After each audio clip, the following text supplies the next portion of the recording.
थाने हैं 9 में, तो एक आपके सामने में ड्रामा है। वो कहेंगे डी चौक जाना है, डी चौक जाएंगे। वो कहेंगे GHQ जाना है तो GHQ जाएंगे। वो कहना है कश्मीर जाना है, कश्मीर जाएंगे। वो कहना है फ़लस्तीन जाना है, फ़लस्तीन जाएंगे। पाकिस्तान तहरीक इंसाफ का जलसा था गुज़िश्ता हफ्ते तरनौल के मुकाम पे ही इस्लामाबाद में। उनको इजाज़त मिली थी, बाद में नहीं मिली थी, एक बहुत बड़ा मसला बन गया था और कारकुनान के ऊपर तशद्दुद और सारी चीज़ें वो सबके सामने है।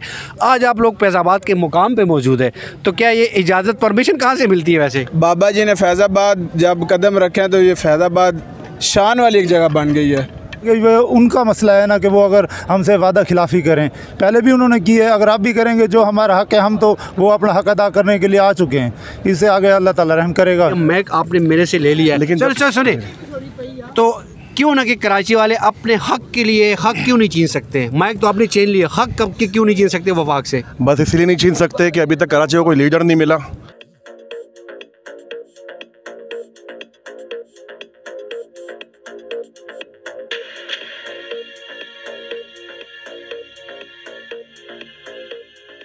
बिस्मिल्लाहिर्रहमानिर्रहीम, अस्सलाम वालेकुम नाज़रीन, मैं हूं इब्राहिम और आप देख रहे हैं लबयादात TV। फैज़ाबाद के मुकाम पे मौजूद और यहाँ पे तहरीक लब्बैक पाकिस्तान का जो धरना है वो जारी है। यहाँ पे धरने में जो शरका है उनसे बात करने की कोशिश करेंगे। कारकुनान इस वक्त अपने खेल कूद में मसरूफ़ है और कोई क्रिकेट खेल रहे हैं और कोई यहाँ पे बॉल डंडा खेल रहे हैं। एक भाई है, इनसे बात करने की कोशिश की, लेकिन ये ज़रा अपने गेंद को हवा में उड़ाएँ, फिर उसके बाद इनसे बात करने की कोशिश करेंगे। और ये गेंद जनाब हो गई है। अस्सलाम वालेकुम। वालेकुम अस्सलाम रहमतुल्लाह। कहाँ से, कौन सी डिवीज़न से आए आप? मैं लाला मूसा ज़िला गुजरावाला। अच्छा, लाला मूसा गुजरावाला से आए हैं। तो पाकिस्तान तहरीक लब्बैक का मेरे एक ही सवाल है, तमाम भाइयों से, मुहतरम साहिबान से यही सवाल करता हूँ कि तहरीक लब्बैक पाकिस्तान का और फैज़ाबाद का एक बहुत तल हकीकत एक रिश्ता है, तो क्या हालात उस तरफ जा रही है या मुतालबात माने जाएंगे? नहीं, ये तो अभी जो कायदीन ने हुक्म दिया वो उस पर ही अमल करें तो बेहतर है। हम मैदान में इंशाल्लाह जब तक कायदीन हुक्म करेंगे हम इधर मैदान में उतरेंगे इंशाल्लाह। पाकिस्तान में अगर देखा जाए तो अपारे के बाद, डी चौक के बाद फैज़ाबाद में एक बहुत गहरा रिश्ता रहता है पाकिस्तानी सियासत में। तो आज आप लोग फिर फैज़ाबाद के मुकाम पे मौजूद है, दूसरा दिन है जी। अल्हम्दुलिल्लाह फैज़ाबाद एक यादगार हमारा समझ लें कि एक तारीख़ इधर से गुज़री है। बाबा जी ने फैज़ाबाद जब कदम रखे हैं तो ये फैज़ाबाद शान वाली एक जगह बन गई है। तो ये हम कभी भी नहीं भूलेंगे, क्योंकि बाबा जी ने इधर जो धरना 17 में दिया है वो एक अज़ीमुशान धरना था, वो नामुस रसालत के लिए। और शोहदा का खून है इसमें। 6 नवंबर 2017 से 27 नवंबर तक वो जलसा जारी रहा। बिल्कुल, उसमें शोहदा की कुर्बानी, इसलिए ये जगह कभी भी नहीं भूली जाएगी। बहुत शुक्रिया, बहुत शुक्रिया। अस्सलाम वालेकुम सर। वालेकुम सलाम। आप कहाँ से? भावलपुर डिवीज़न। भावलपुर डिवीज़न से। तो आप लोग यहाँ पे धरना दिए बैठे हुए, मुतालबात नहीं मानेंगे तब तक यही रहेंगे या क्या प्लान है? इंशाल्लाह बैठेंगे जब तक नहीं मुतालबात माने जाते। और तहरीक लब्बैक पाकिस्तान की अगर बात की जाए तो पाकिस्तान तहरीक लब्बैक पाकिस्तान का और फैज़ाबाद का एक बहुत गहरा रिश्ता है। बहुत सारे मुआहदे इस मुकाम पे हुए थे जो बाद में नहीं माने गए थे। तो क्या इस बार भी कोई मुतालबात माने जाएंगे या आप इसी तरह लौट के जाएंगे? क्योंकि आप लोगों ने बहुत सारे शोहदा भी इस्लामाबाद से उठाए हैं अपने, तो क्या कहेंगे आप?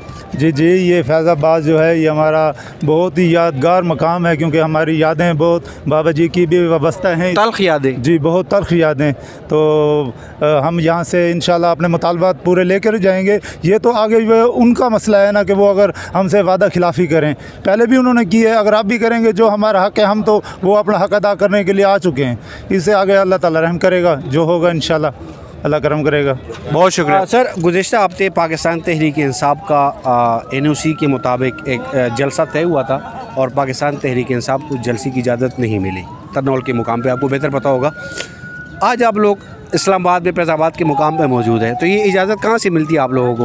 अरे ये इजाज़त हमारे अमीर मोहतरम हमें कॉल देते हैं और मैं कराची डिवीज़न से आया। अच्छा, कराची डिवीज़न से? कराची डिवीज़न से आया हूँ। अमीर मोहतरम हमारे जब भी हमें मरकज़ कॉल देता है हम अपने मरकज़ की कॉल पर आते हैं। रही बात NOC थी, तो ये मुल्क हमारा है। हमारे काबरीन ने ये मुल्क बिल्कुल इसलिए नहीं बनाया था हम यहाँ पे जलसे ही अपने एतजाज रिकॉर्ड करने के लिए हम इसकी इजाज़तें लें। ये मुल्क हमारा है, हम जहाँ दिल करेगा, हमारा जिस मकाम पे करेगा हम करेंगे। हमारे बाबा जी ने भी हमारी यही तरबियत की, हमें किसी NOC की अगर मुतालबात फ़र्ज़ करें ना माने गए तो फिर आप लोगों का अगला अमल क्या होगा? कायरीन की कॉल की इंतज़ार करेंगे? कल हमारे हाफिज़ साद हुसैन रिजवी साहब हमारे अमीर मोहतरम ने बाकायदा ये कहा है और अपने कारकुनान तो इजाज़त भी दी है भाई जो जाना चाहता है वो चले जाएं, हम सड़ फिरें और ये सड़ फिरे ही हमारे साथ यहाँ बैठेंगे। अगर आपने ये सुनी हो तो अमीर मोहतरम ने कहा जब तक हमारी ये 3 मुतालबात कबूल नहीं होंगे हम यहाँ से नहीं जाएंगे, और जब तक हमें मरकज़ की ट्रक से आवाज़ नहीं आएगी जाने थी हम यहाँ से जाएंगे भी नहीं। इंशाल्लाह हम आएँ यहाँ पे बैठें, 1 हफ़्ता लगे या वो इसमें तो कोई दो राय नहीं है। आप लोग जब बैठते हैं तो वाकई बैठते हैं। बहुत शुक्रिया, बहुत शुक्रिया। तहरीक लब्बैक पाकिस्तान का और फैज़ाबाद का एक बहुत गहरा और एक तल्ख़ रिश्ता है। यहाँ पे तहरीक लब्बैक ने अपने शोधा के जनाजे भी उठाएँ। 2017 क्या जलसे धरने की अगर बात की जाए वो भी आपके सामने है।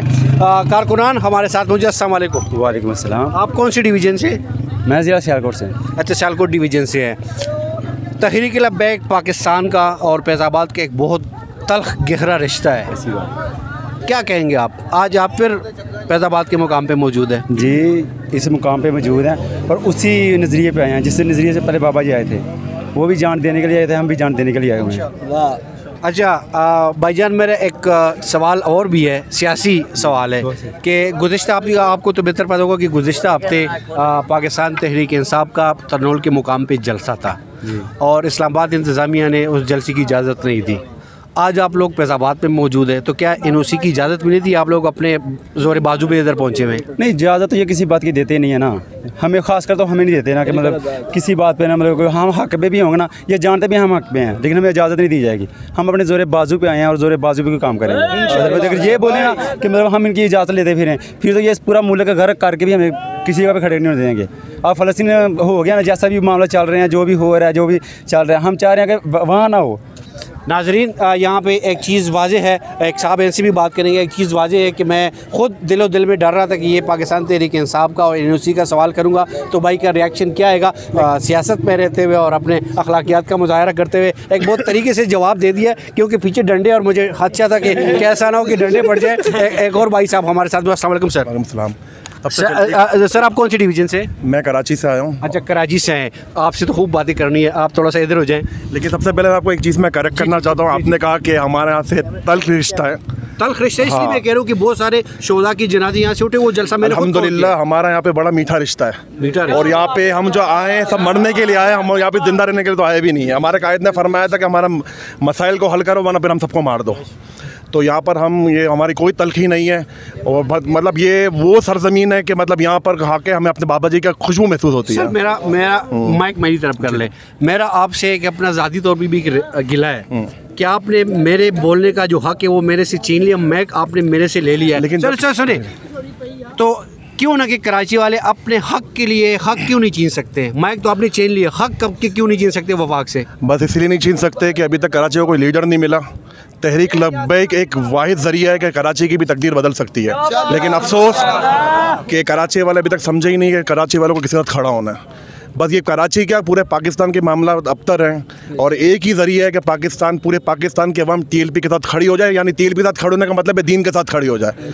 TLP कुछ भी नहीं कर सकती है, लेकिन TLP से दीन काम करवाएगी कि लोगों के मसाइल किस तरह हल करने हैं, लोगों की परेशानियाँ किस तरह दूर करनी है, लोगों को किस तरह जो मोटिवेट करके आगे बढ़ाना है। ये दीन ही एक वाहिद ज़रिया है कि जो हर मुसलमान के लिए निजात का ज़रिया है। बाकी दीन के बगैर अगर आप कहो कि सूदी निज़ाम के ज़रिए आप तरक्की पालो, मुसलमानों के हक सल्ब हो रहे हो और आप यहाँ बैठ कर आप समझो कि आप यहाँ पर तरक्की कर लोगे, आपका मुल्क आगे बढ़ जाएगा, तो ये मुमकिन ही नहीं है कि आप आगे बढ़ सकते हो। अगर आपको आगे बढ़ना है तो इस्लाम ने आपको वाहिद ज़रिया बता दिया कि वो इस्लाम ही है कि जिस पर चल के पाकिस्तान, क्योंकि ये रियासत इस्लाम के नाम पर बनी, तो इसके आगे और तरक्की का ज़ामिन सिर्फ इस्लाम ही है।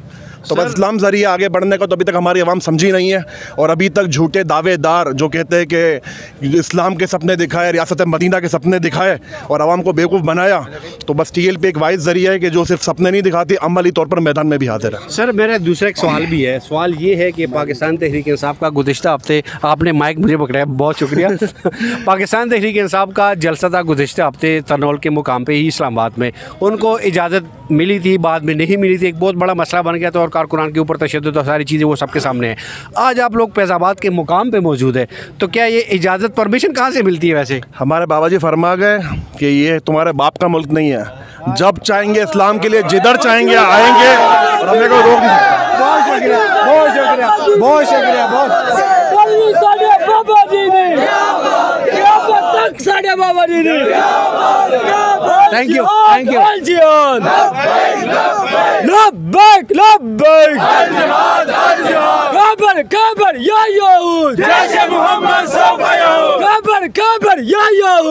सर आखिर एक सवाल पूछ लूँ कि अगर जिस तरह माजी में होता रहा, अगर मुतालबात ना माने गए तो अगला अमल क्या होगा? हम डीजे हो क्या कहीं और? हम अपने कायद के कहने पर यहाँ पे आए हैं और जो हमारे कायद फैसला करेंगे ना उनके मुताबिक चलेंगे। वो कहेंगे डी चौक जाना है डी चौक जाएंगे, वो कहेंगे GHQ जाना है तो GHQ जाएंगे, वो कहना है कश्मीर जाना है कश्मीर जाएंगे, वो कहना है फ़लस्तीन जाना है फ़लस्तीन जाएंगे। ये आपने बहुत GHQ वाली बात आपने बड़ी एक बहुत अलार्मिंग आपने बात बताई कि GHQ पे सानिया 9 मई आप अपना कंसिडर। सानिया 9 मई तो एक आपके सामने में ड्रामा है। हम तो जब भी पाकिस्तान में रहे, इस्लामाबाद में कभी एक पत्ता भी टूटा, हमारे ये कारकुनान बेवकूफ़ नहीं है, ये अपने कायद के मुताबिक चलते हैं और पाकिस्तान की हर चीज़ को अपनी चीज़ समझते हैं। ये हमारी चीज़ें हैं, ये बसें हमारी, ये शहर हमारे, ये दरख्त हमारे, पत्ते हमारे, तो ये हमसे कभी भी नुकसान नहीं होगा। और जिन्होंने ये किया 9 में, वो चाहते ही मुल्क में इंतशार बर्पा करना थे, तो हम तो इंतशार चाहते ही नहीं, इस मुल्क को मजबूत करना चाहते हैं और इस्लाम के नाम पर कायम करना चाहते हैं, बस हमारे मकसद है। बहुत शुक्रिया, बहुत शुक्रिया, बहुत शुक्रिया, थैंक यू। तहरीक लब्बैक पाकिस्तान के कारकुनान की जो मिली जुली राय थी वो आपके सामने हमने रख दी। आप कमेंट्स ज़रूर कीजिएगा, अपनी राय ज़रूर दीजिएगा, आपकी राय हमारे लिए काबिल कबूल होगी। हमेशा की तरह उम्मीद और दुआ यही है कि हमारा मुल्क पाकिस्तान और रियासती इदारे बेहतरी की तरफ जाए। इजाज़त दीजिए, अल्लाह हाफ़िज़।